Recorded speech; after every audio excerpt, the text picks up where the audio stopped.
Hi, this is Mato. Welcome to my online chess lecture. In this video I will show you a game between Aryan, Tari and Andrey Esipenko. This is a game from Tata Steel tournament played in 2021. Tari had white pieces and he started with e4. Esipenko played e5, knight to f3, knight to c6, bishop to b5, the Spanish game, a6, bishop to a4, d6, Tari castled kingside, knight to f6 attacking the pawn on e4, defending with rook to e1, black to move, bishop to e7 and b5 are the two most played moves. Esipenko played bishop to d7, c3, black to move. Instead of the standard bishop to e7 move, Esipenko played g6, intending to fianchetto his bishop to g7, d4, bishop to g7, knight from b to d2, Esipenko castled kingside too, bishop to c2, knight to h5, intending knight to f4, d takes on e5, d takes on e5, knight to f1, knight to f4, white to move, knight to e3.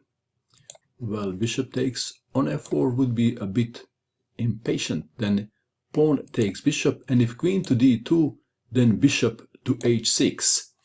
After rook from a to d1, bishop to g4, and black is okay. Back to our game.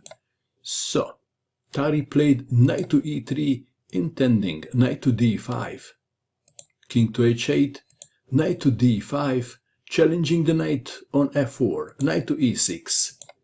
If knight takes on d5, then e takes on d5, and this position favors white. Back to our game. Knight to e6, h4, intending h5, stopping h5 by white. Bishop to e3, f6, b4, knight to e7, queen to e2, perhaps intending rook from a to d1. That would be a very natural move.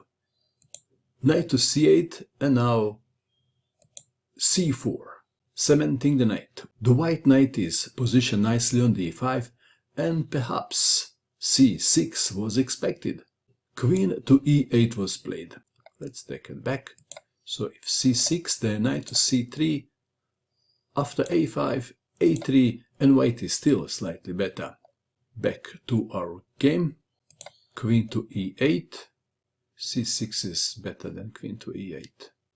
c5, a5, a3, knight to a7, bishop to b3, knight to b5, bishop to c4, a takes on b4, let's take it back. If now c6, then knight to b6. So we have a takes on b4, a takes on b4, rook takes rook, rook takes rook, and white is in the control of the open file. How relevant is that? Maybe it's not relevant. What do you think? Let's see. Black to move. Esipenko felt that his position was cramped, so he decided to liberate his game by playing f5. But this may expose his king. Pawn takes pawn on f5, pawn takes pawn on f5, and it appears that black king is somewhat exposed, and there is a problem on the light squares. White queen is eyeing the pawn on h5. The game continued. Knight to g5, and the black queen must stay on the diagonal to defend the pawn. Knight takes knight, pawn takes knight. f4, attacking the bishop.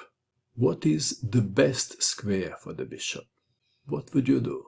Please pause and find the best move for white. Did you pause? What did you find? Are you ready to see the move? Tari played rook to a8. This is a killer move. A deflection tactic. Black to move. Queen to g6. Let's take it back. If queen takes rook, white queen takes on h5 check, and after the king moves to g8, double check, checkmate. Back to our game. So, Esipenko played queen to g6, defending the pawn. Rook takes rook check. Bishop takes rook. Bishop to d2, keeping the bishop alive. The bishop may go to c3 after the knight moves. Knight to a3, attacking the bishop. Bishop to d3, attacking the queen. Queen takes on g5. White played a move and black resigned, and the move is queen to e4. Esipenko resigned.